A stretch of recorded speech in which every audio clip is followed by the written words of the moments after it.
90 के दशक की बात है। हरिद्वार की तंग गलियों में दो नौजवान अक्सर साइकिल लिए नजर आते थे। एक के सिर पर बाल्टी में भरा च्यवनप्राश, दूसरे के हाथ में कुछ छोटे छोटे डिब्बे। ये दोनों कोई आम दुकानदार नहीं थे। ये वही रामदेव और बालकृष्ण थे जिनका नाम आगे चलकर पूरे भारत में गूंजने वाला था। उस वक्त गरीबी इस कदर थी कि कभी पेट भरने के लिए उधार लेना पड़ता तो कभी सर्दी की रातों में बिना कंबल के गुजारा करना पड़ता। मगर उनके भीतर एक आग थी, कुछ बड़ा करने की, कुछ ऐसा जो दुनिया याद रखे।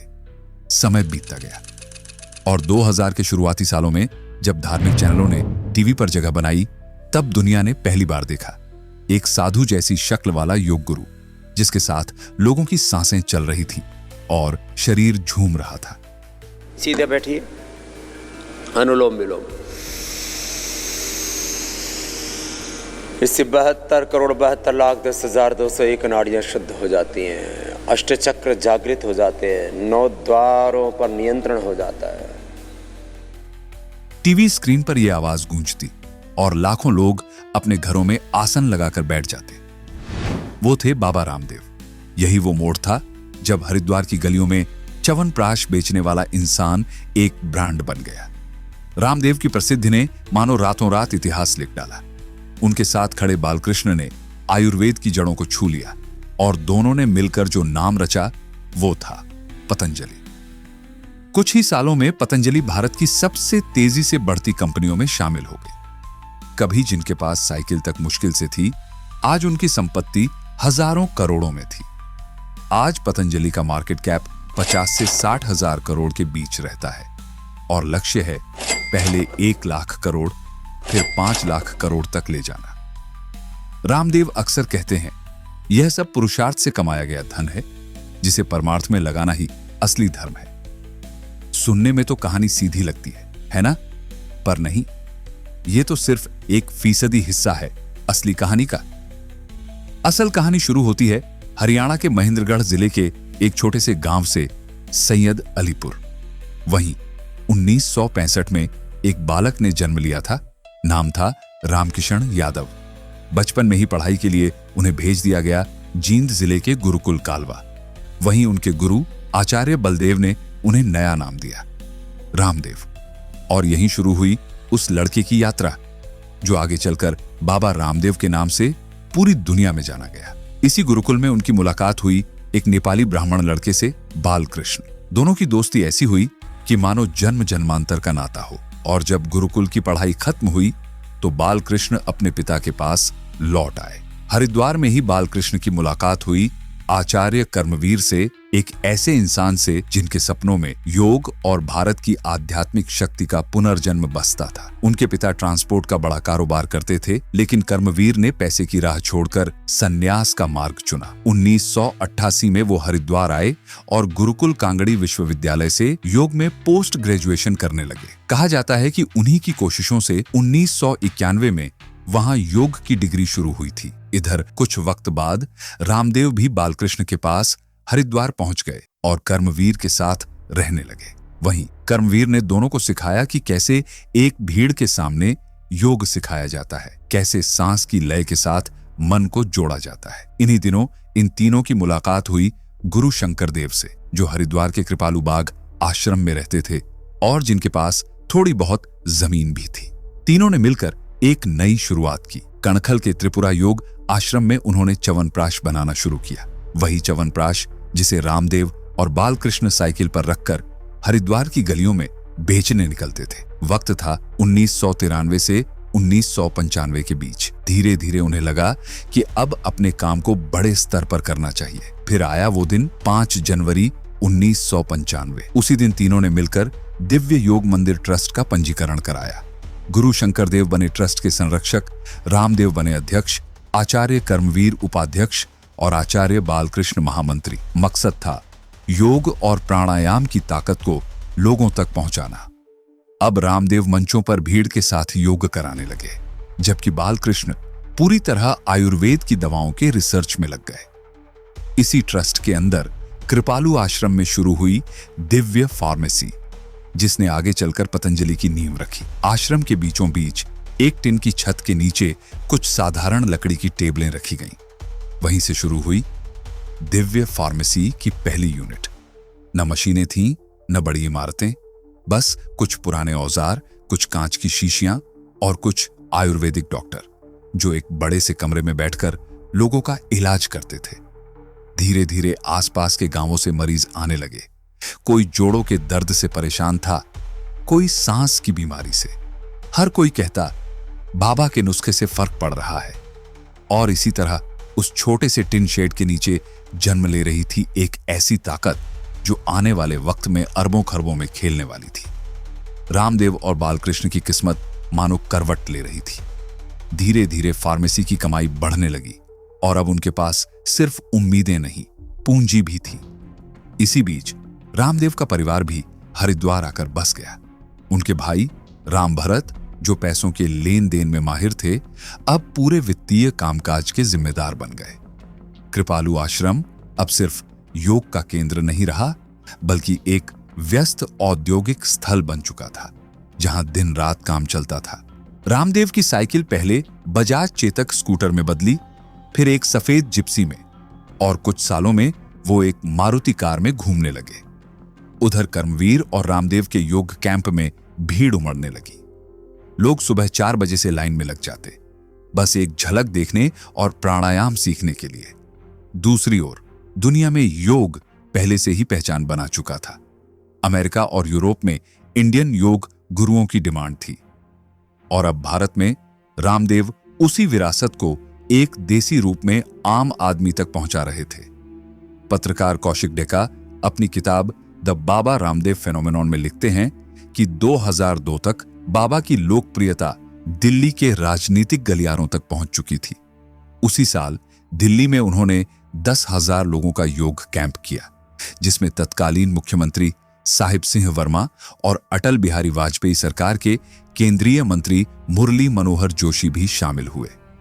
राजनीतिक जगत में उनकी एंट्री यहीं से हुई और बीजेपी के साथ उनकी नजदीकियां बढ़ने लगी। लेकिन असली क्रांति आई टीवी से, धार्मिक चैनलों के जरिए। 2000 के शुरुआती दशक में जब आस्था और संस्कार जैसे चैनल लॉन्च हुए, तो शुरुआत में किसी को उम्मीद नहीं थी कि ये चल पाएंगे। इंडस्ट्री के पुराने लोग हंसते हुए कहते, कौन सुबह सुबह भजन सुनने बैठेगा। लेकिन जैसे जैसे देश में टीवी सेट्स बढ़े, वैसे वैसे इन चैनलों की लोकप्रियता आसमान छूने लगी। आस्था चैनल की टीम उस वक्त नए स्पीकर ढूंढ रही थी जो लोगों से कनेक्ट कर सकें। हरिद्वार में किसी ने उनका ध्यान दिलाया, एक बाबा हैं जो योग सिखाते हैं, बड़ी सरल भाषा में बोलते हैं। टीम ने मुलाकात की, लेकिन उन्हें रामदेव में कुछ खास नजर नहीं आया और वे लौट गए। पर किस्मत का खेल देखिए, थोड़े ही दिनों बाद रामदेव को मौका मिला संस्कार चैनल पर। हर सुबह 6:45 पर संस्कार चैनल पर एक आवाज गूंजती, गहरी सांस अंदर भरिए, अब धीरे धीरे बाहर छोड़िए। बस यहीं से कहानी बदल गई। 20 मिनट का वो प्रोग्राम देश के हर घर में फैल गया। रामदेव के आसान शब्द, देसी अंदाज और बेबाक बोल ने योग को हर इंसान तक पहुंचा दिया। अब किसी को ट्रेनर की जरूरत नहीं थी, न महंगे कोर्स की, बस टीवी ऑन करो और बाबा के साथ योग करो। संस्कार चैनल की सफलता देखकर आस्था चैनल वाले हैरान रह गए। उन्होंने तुरंत अपने नॉर्थ ऑपरेशंस हेड माधवकांत मिश्रा को रामदेव के पास भेजा। आस्था उस वक्त भारत का सबसे बड़ा स्पिरिचुअल नेटवर्क था और बाबा को मनाने में उन्हें ज्यादा वक्त नहीं लगा। जैसे ही रामदेव आस्था चैनल पर आए, सुबह सुबह देश की गलियों में एक ही आवाज गूंजने लगी, अब एक बार हाथ उठा के मुस्कुरा दो। हां, ऐसे ही रामदेव का चेहरा अब हर टीवी स्क्रीन पर था। और इसी बीच दिव्य फार्मेसी भी बढ़ने लगी। हरिद्वार से निकलकर दिल्ली, सूरत, अहमदाबाद और पटना तक फैल गई। बाबा ने मीडिया की ताकत समझ ली थी, इसलिए वक्त बीतने के साथ उन्होंने दोनों चैनलों आस्था और संस्कार को खुद खरीद लिया। अब वो सिर्फ योग गुरु नहीं, एक मीडिया मोगल बन चुके थे। रामदेव की बढ़ती लोकप्रियता के साथ हरिद्वार आने वाले मरीजों की संख्या भी बढ़ने लगी।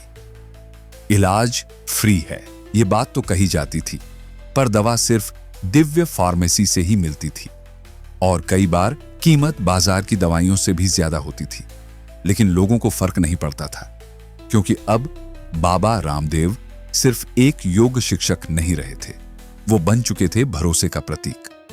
और दिव्य फार्मेसी, वो तो अब मशीन बन चुकी थी जो बाबा की लोकप्रियता को सीधे पैसों में बदल रही थी। हरिद्वार के आश्रम में उस वक्त भीड़ लगी रहती थी। सुबह योग, दोपहर में दवा और शाम को बाबा रामदेव के प्रवचन।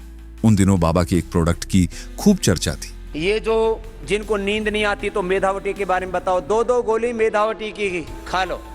जिनको नींद नहीं आती, पूरे दिन सोते ना मिले तो मुझे बता देना। भीड़ हंसती थी, तालियां बजती थीं और मेधावटी के पैकेट मिनटों में खत्म हो जाते थे। लेकिन आश्रम की चमकती दीवारों के पीछे एक और कहानी पल रही थी, मतभेदों की कहानी। आचार्य कर्मवीर, जिनके साथ कभी रामदेव ने योग का सफर शुरू किया था, अब चुपचाप किनारे खड़े सब देख रहे थे। वक्त था 2003-4 का। अब रामदेव के योग कैंप वो पुराने मुफ्त वाले कार्यक्रम नहीं रह गए थे। भीड़ बढ़ी तो टिकटें भी आ गईं। जितना मंच के करीब बैठना हो उतना ज्यादा दाम। पहले जो योग सभी के लिए समान था, अब धीरे धीरे वीआईपी योग बन चुका था। कर्मवीर के मन में कुछ टूटने लगा। उन्हें लगता था जिस सन्यास की राह हमने चुनी थी वो धन से ऊपर थी, पर अब सब कुछ पैसे के इर्द गिर्द घूमने लगा है। उनके लिए योग एक साधना थी, लेकिन रामदेव के लिए अब वो एक आंदोलन बन चुका था और आंदोलन के साथ जुड़ चुकी थी अपार शक्ति और संपत्ति। कभी जो रामदेव कर्मवीर के शिष्य थे, अब उनके पास ताकत, पैसा और प्रभाव सब कुछ था। कर्मवीर को यह भी खलने लगा कि रामदेव का परिवार, जिसे उन्होंने सन्यास के वक्त त्याग दिया था, अब फिर से उनके जीवन में लौट आया है। धीरे धीरे पूरा परिवार हरिद्वार पहुंच गया। मां, बहनें, छोटा भाई, यहां तक कि रिश्तेदार तक। साल 2003 तक कृपालू बाग आश्रम में हर जगह रामदेव के परिवार के लोग नजर आने लगे। दिव्य योग मंदिर ट्रस्ट में भी अब वही सक्रिय थे। पैसा, खरीद फरोख्त, दवाइयों की सेल, सब कुछ अब रामदेव के छोटे भाई राम भरत के हाथों में था।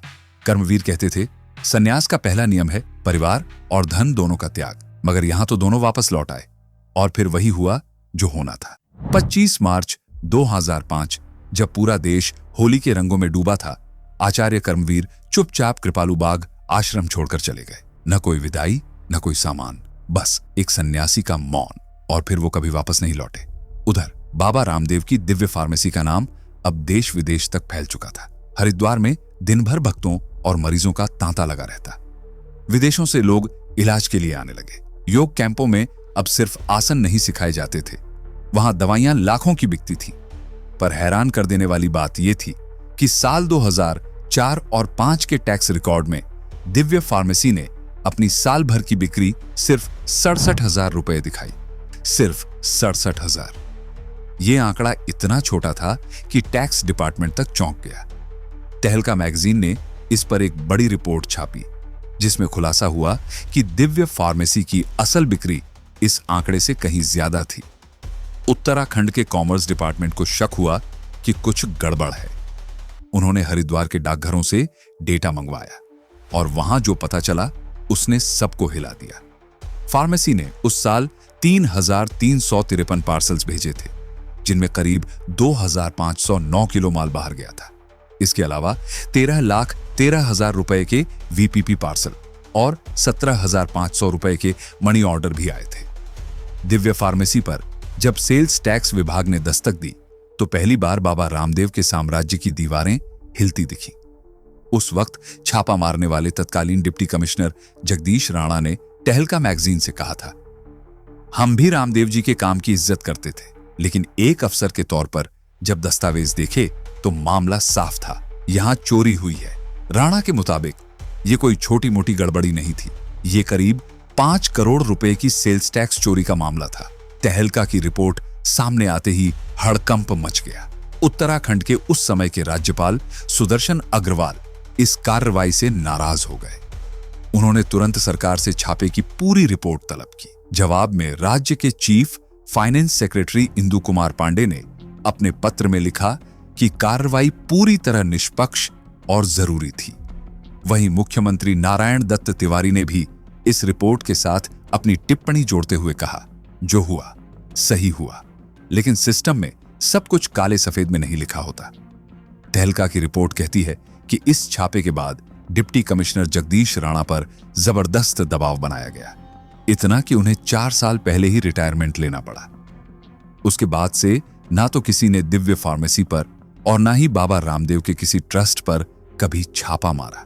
तहलका की यह पूरी रिपोर्ट दैनिक भास्कर ने भी छापी थी और आज भी आप उसे उनके वेबसाइट पर पढ़ सकते हैं। रिपोर्ट में एक और बड़ा खुलासा था। उसमें बताया गया कि सेल्स टैक्स चोरी सिर्फ एक तरीका नहीं था। दरअसल दिव्य फार्मेसी ने उस साल करीब 17,000 रुपए की दवाइयां अपने ही ट्रस्ट दिव्य योग मंदिर ट्रस्ट को ट्रांसफर की थीं। कागजों में लिखा गया ये दवाइयां गरीबों में मुफ्त बांटी गईं।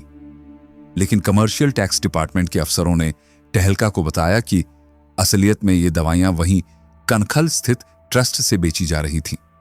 उधर कर्मवीर के चले जाने के कुछ महीने बाद 4 फरवरी 2005 को रामदेव और आचार्य बालकृष्ण ने एक नया ट्रस्ट बनाया, पतंजलि योग पीठ।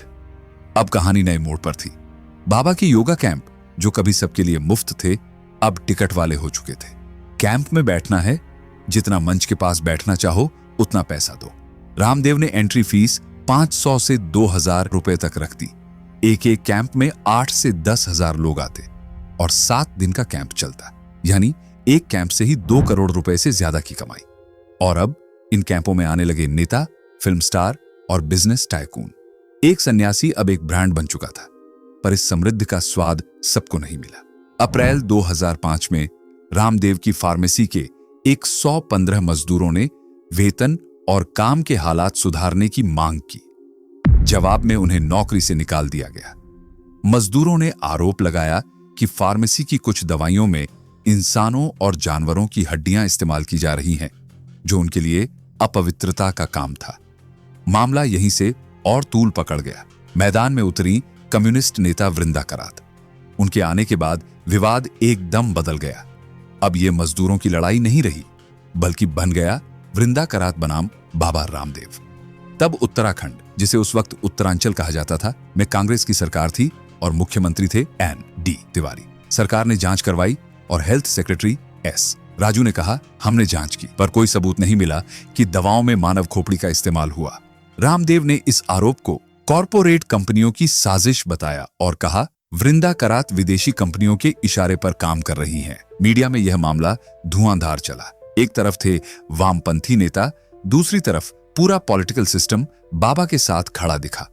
शरद पवार, लालू यादव, मुलायम सिंह यादव, राम माधव, प्रकाश जावड़ेकर, सभी ने रामदेव का समर्थन किया। कांग्रेस के स्थानीय नेता धीरेन्द्र प्रताप ने तो कहा, रामदेव उत्तरांचल का गौरव है। वहीं अंबिका सोनी ने भी बाबा के पक्ष में बयान दिया। वृंदा करात ने बाद में कहा, यह मामला सिर्फ मजदूरों का नहीं था, यह न्याय का सवाल था। लेकिन वक्त बीतने के साथ लोग यह विवाद भूल गए और बाबा की छवि फिर से चमकने लगी, जैसे कुछ हुआ ही ना हो। वो सन्यासी जिसने कभी सब कुछ छोड़ दिया था, अब सत्ता, धन और लोकप्रियता की सबसे ऊंची सीढ़ियों पर खड़ा था और हर कदम के साथ उसके चारों तरफ की हवा और भी भारी होती जा रही थी। मामले के राजनीति में बदल जाने से सबसे बड़ा फायदा खुद बाबा रामदेव को हुआ।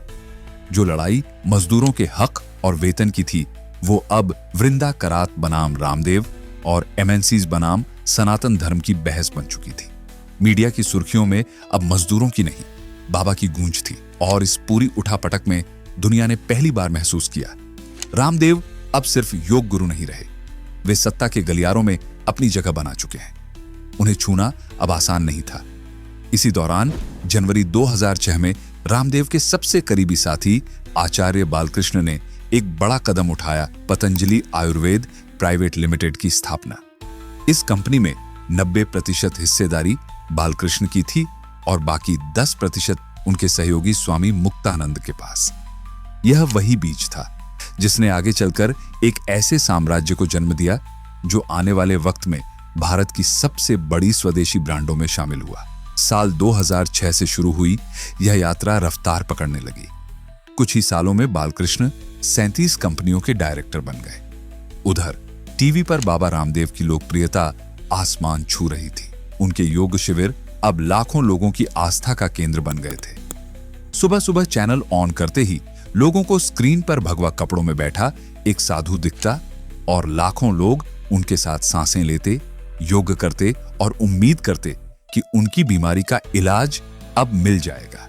हर शिविर में बालकृष्ण खुद आयुर्वेद डॉक्टर बनकर पहुंचते। उनके साथ मिनी ट्रकों में भरी होती पतंजलि की दवाइयां। धीरे धीरे ये योग शिविर क्लिनिक में और फिर पतंजलि के पहले रिटेल स्टोर में बदलने लगे। हरिद्वार की सीमा के भीतर एक ऐसा नेटवर्क खड़ा हो रहा था जो आने वाले वक्त में पूरे भारत पर छा जाने वाला था।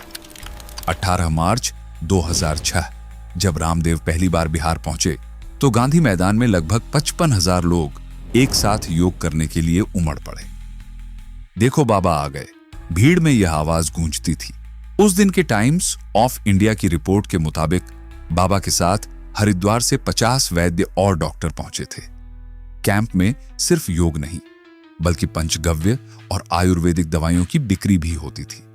साथ ही गुरु की योग कैसेट्स और सीडी भी बिकती, यानी हर आसन के साथ एक बिजनेस मॉडल भी खड़ा हो रहा था। रामदेव की लोकप्रियता का एक बड़ा कारण उनके दावे भी थे। वे उन बीमारियों का इलाज बताने लगे जिनसे दुनिया के बड़े बड़े डॉक्टर हार चुके थे।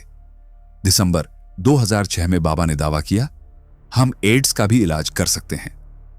यह बयान पूरे देश में तहलका मचा गया। National AIDS control organization NSO ने इस पर कड़ी आपत्ति जताई, लेकिन मीडिया में यह विवाद बाबा के नाम को और ऊंचा ले गया। रामदेव और बालकृष्ण अब सिर्फ योग या दवाइयों पर नहीं बल्कि मीडिया पर भी फोकस कर रहे थे। उन्हें पता था असली शक्ति कैमरे में है। इसलिए साल 2006 में Swami Ramdev health care private limited का नाम बदलकर रखा गया, वैदिक ब्रॉडकास्टिंग लिमिटेड। इसी कंपनी ने आगे चलकर आस्था चैनल को 16 करोड़ रुपए में खरीद लिया। अब बाबा के पास न सिर्फ अपनी दवाइयां थीं बल्कि अपना टीवी नेटवर्क भी था। वैदिक ब्रॉडकास्टिंग लिमिटेड आज आस्था और संस्कार जैसे कई धार्मिक चैनलों की मालिक है और यही चैनल्स रामदेव को पूरे देश में घर घर तक ले गए। 2006 और 2007 तक बाबा रामदेव एक राष्ट्रीय आइकन बन चुके थे। भगवा वस्त्रों में लिपटा एक ऐसा चेहरा जो योग को ग्लैमर और टीवी दोनों से जोड़ रहा था। लेकिन फिर वक्त ने करवट ली। 14 जुलाई 2007 एक ऐसी तारीख बन गई जिसने रामदेव की जिंदगी में गहरी दरार छोड़ दी। उस दिन उनके गुरु शंकर देव हर रोज की तरह सुबह टहलने निकले, पर लौटकर कभी आश्रम नहीं आए। गुरु का अचानक गायब होना सिर्फ हरिद्वार ही नहीं पूरे देश के लिए रहस्य बन गया। उस वक्त रामदेव अमेरिका के शिकागो में थे। उनके सामने मुश्किल फैसला था, क्या मैं अभी भारत लौटूं या विदेश में अपने सम्मान समारोह में रहूं? सन्यासी परंपरा में गुरु शिष्य से भी ऊपर माना जाता है, लेकिन किसी वजह से बाबा ने अपना विदेशी दौरा पूरा करने का फैसला किया। उधर हरिद्वार में बालकृष्ण ने पुलिस में रिपोर्ट दर्ज करवाई। पुलिस ने उत्तराखंड के हर कोने में खोजबीन शुरू की, लेकिन शंकरदेव का कोई सुराग नहीं मिला। उधर रामदेव ब्रिटेन की संसद में सम्मान ग्रहण कर रहे थे और इधर उनके गुरु 3 हफ्तों से लापता थे। आखिरकार बाबा 3 हफ्ते बाद भारत लौटे, लेकिन तब तक उनके गुरु का कोई निशान नहीं मिला था। आश्रम की दीवारों के भीतर अब अजीब सी खामोशी थी। जो गुरु कभी रामदेव नाम देते वक्त बोले थे, अब तुम योग से जग को जगाओ, वही गुरु बिना कोई निशान छोड़े इस दुनिया से गुम हो गए। और बाबा, जो अब करोड़ों लोगों के योग गुरु बन चुके थे, पहली बार भीतर से खाली महसूस कर रहे थे। पर वक्त वहीं नहीं रुका। दुनिया के सामने एक रहस्य अधूरा रह गया। शंकरदेव कहां गए? क्या हुआ उनके साथ? और बाबा की कहानी, जो अब तक सिर्फ अध्यात्म की थी, धीरे धीरे सत्ता और रहस्यों की गाथा बनती चली गई। हरिद्वार लौटने के कुछ ही दिन बाद बाबा रामदेव ने मीडिया के सामने एक प्रेस कॉन्फ्रेंस बुलाई। कैमरों की फ्लैश लाइट्स के बीच उनकी आवाज में पहली बार दर्द झलक रहा था। उन्होंने कहा, गुरु शंकरदेव मेरे लिए सिर्फ गुरु नहीं, पिता समान थे। उनका लापता होना मेरे जीवन का सबसे बड़ा दुख है। कमरे में कुछ पल के लिए सन्नाटा छा गया, लेकिन इस भावनात्मक लम्हे के पीछे राजनीति की लहरें तेजी से चलने लगी थीं। वो बाबा जिनके समर्थक हर पार्टी में फैले थे, अब साफ तौर पर भाजपा और संघ के करीब आते जा रहे थे, जबकि कांग्रेस के वरिष्ठ नेता एनडी तिवारी, जो कभी उनके बेहद करीबी हुआ करते थे, अब उनसे दूरी बनाने लगे। वक्त के साथ रामदेव की आवाज और तीखी होती गई। उन्होंने कांग्रेस सरकार को खुले मंच से घेरना शुरू कर दिया। भारत स्वाभिमान आंदोलन की शुरुआत हुई। यह सिर्फ एक आंदोलन नहीं, बल्कि एक राष्ट्रवादी लहर थी, जिसमें रामदेव ने भ्रष्टाचार, काला धन और जन लोकपाल कानून जैसे मुद्दों को जोर शोर से उठाया। रामलीला मैदान में हजारों लोगों की भीड़ के सामने बाबा चिल्लाए, देश का काला धन वापस लाना ही सच्चा राष्ट्र धर्म है। जब तक हर भारतीय का हक नहीं मिलता, यह आंदोलन रुकेगा नहीं। रामदेव के पीछे अब आरएसएस और भाजपा की पूरी मशीनरी खड़ी थी, लेकिन जैसे जैसे उनकी लोकप्रियता बढ़ती गई, उन पर आरोपों की परतें भी चढ़ने लगी। तहलका मैगजीन की साल 2011 की एक रिपोर्ट ने सबको हिला दिया। तहलका ने हरिद्वार और शांत शाहनगर के रेवेन्यू रिकॉर्ड्स की जांच की और पाया कि रामदेव, बालकृष्ण और उनके रिश्तेदारों के नाम पर कई बेनामी संपत्तियां खरीदी गई हैं। रिपोर्ट के मुताबिक गगन कुमार नाम के व्यक्ति, जो बालकृष्ण के निजी सहायक थे और सिर्फ 8,000 रुपए महीना कमाते थे, ने 15 जनवरी 2011 को शांत शाहनगर में 1.4 हेक्टेयर जमीन अपने नाम पर खरीदी।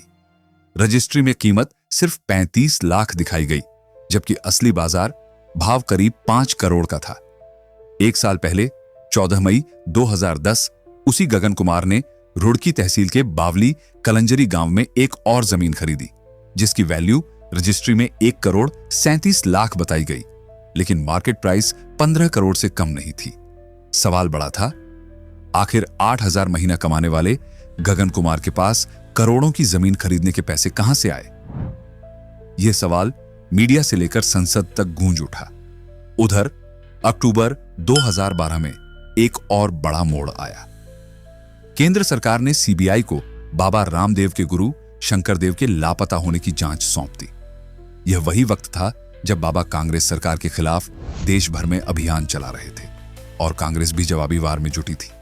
उत्तराखंड सरकार ने केंद्र से सिफारिश की और सीबीआई की स्पेशल ब्रांच को यह केस सौंप दिया गया। मगर फिर इतिहास ने करवट ली।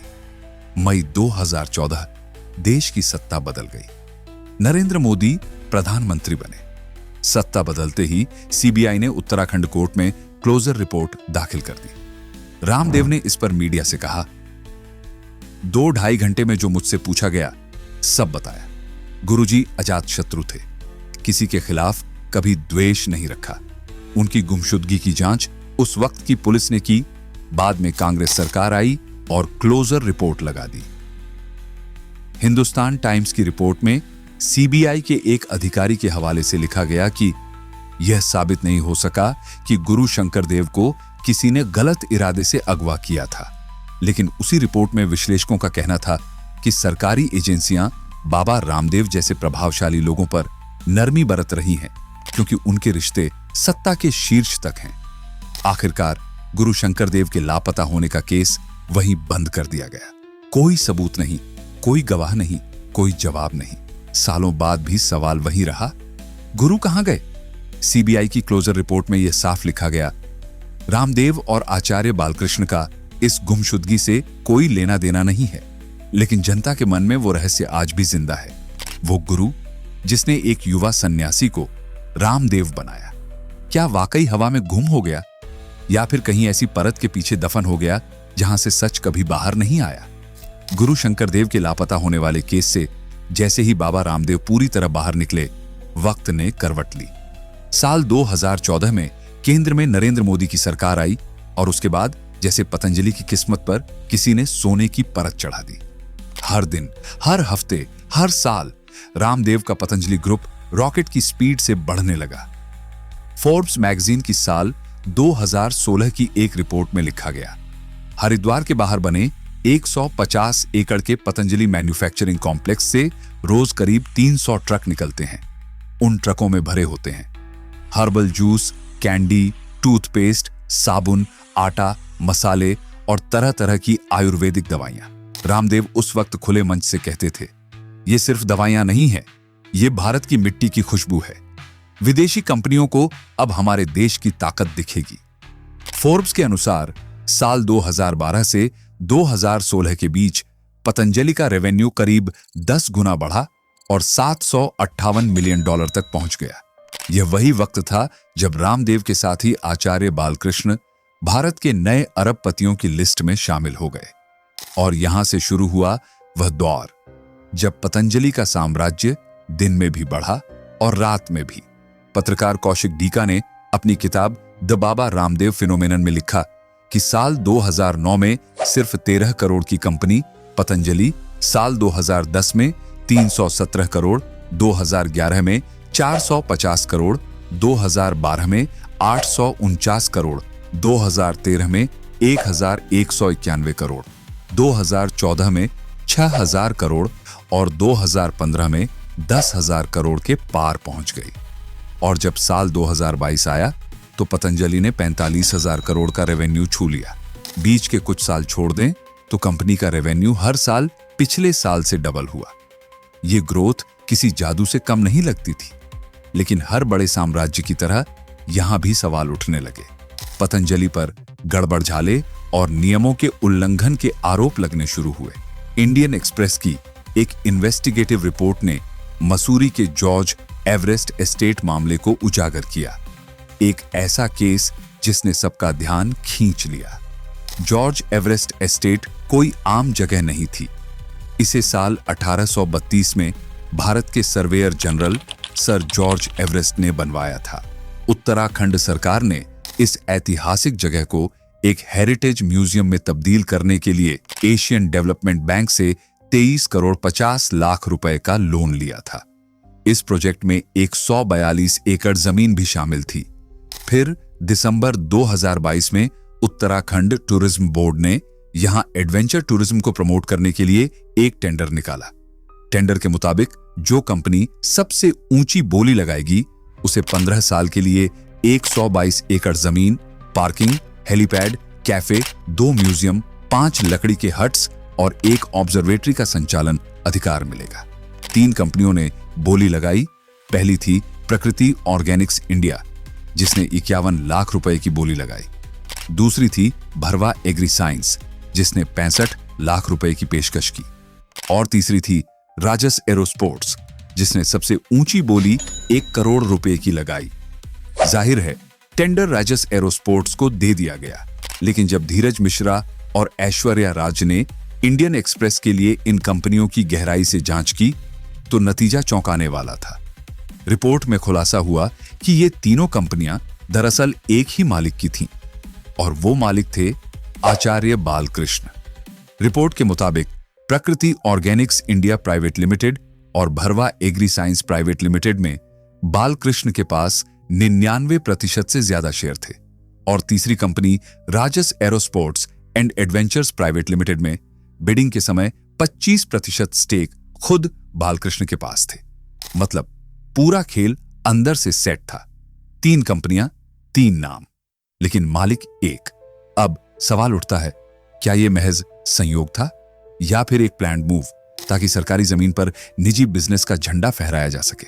बाबा रामदेव और बालकृष्ण की जोड़ी उस वक्त भी चुप रही, जैसे हमेशा रहती है जब सवाल बड़े हों।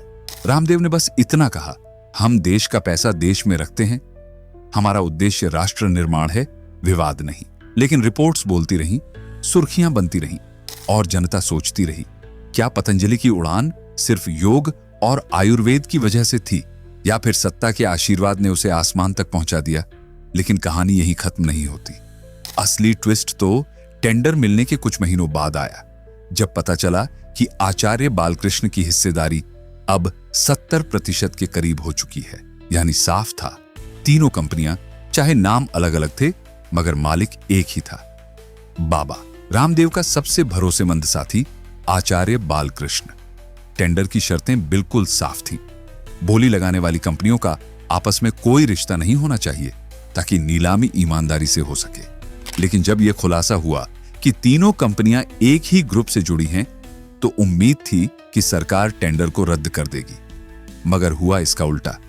सरकारी अफसरों ने इंडियन एक्सप्रेस से कहा, इसमें कोई गड़बड़ी नहीं है, सब प्रक्रिया के अनुसार हुआ है और फिर वही हुआ जो अक्सर ताकत के साए में होता है। बालकृष्ण की कंपनी को sir George Everest project 1 crore रुपए सालाना किराए पर दे दिया गया 15 साल के लिए, यानी 15 साल में सरकार को कुल 15 करोड़ रुपए मिलने हैं। लेकिन याद रखिए, इसी प्रोजेक्ट को डेवलप करने के लिए उत्तराखंड सरकार ने एशियन डेवलपमेंट बैंक से 23 करोड़ 50 लाख रुपए का लोन लिया था। मतलब सरकार को जो कमाई मिल रही थी वो उसके खर्चे से भी कम थी। और जो जमीन दी गई थी 142 एकड़, उसकी असली मार्केट वैल्यू की तो बात ही नहीं हो रही थी। अब सोचिए, एक तरफ सरकारी लोन, करोड़ों का खर्च, और दूसरी तरफ इतनी बड़ी जमीन सिर्फ 1 करोड़ सालाना किराए पर। कोई भी समझदार यही कहेगा यह टेंडर नहीं, एक सधा हुआ स्कैम था। 3 कंपनियां, एक मालिक और सरकार की आंखों पर मोटा पर्दा। इस डील ने साफ दिखा दिया कि सत्ता और साधु का मेल जब होता है तो सच हमेशा कहीं दब जाता है। इंडियन एक्सप्रेस की रिपोर्ट ने तो सब उजागर कर दिया, पर हैरानी की बात यह थी कि यह खबर किसी बड़े टीवी चैनल या मेनस्ट्रीम मीडिया में दिखी ही नहीं। क्यों?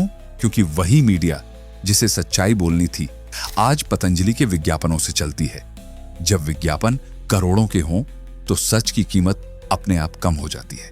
सरकार की मिलीभगत से जनता के संसाधन धीरे धीरे चुपचाप किसी और की जेब में चले गए, वो भी पूरी वैधता के साथ एक नकली नीलामी के नाम पर। आज हरिद्वार से लेकर देश के हर कोने तक रामदेव और बालकृष्ण के पास हजारों एकड़ जमीन है। उनका साम्राज्य इतना बड़ा हो चुका है कि गूगल मैप्स पर भी शायद एक स्क्रीन में पूरा न दिखे। और यही इस कहानी की सबसे दिलचस्प बात है। 2 लोग जिन्होंने कभी साइकिल पर च्यवनप्राश बेचकर शुरुआत की थी, आज अरबों खरबों की संपत्ति के मालिक हैं। 1 दशक में उन्होंने ऐसा साम्राज्य खड़ा किया जो भारत के बड़े बड़े उद्योगपतियों के लिए भी मिसाल है, या शायद एक पहेली।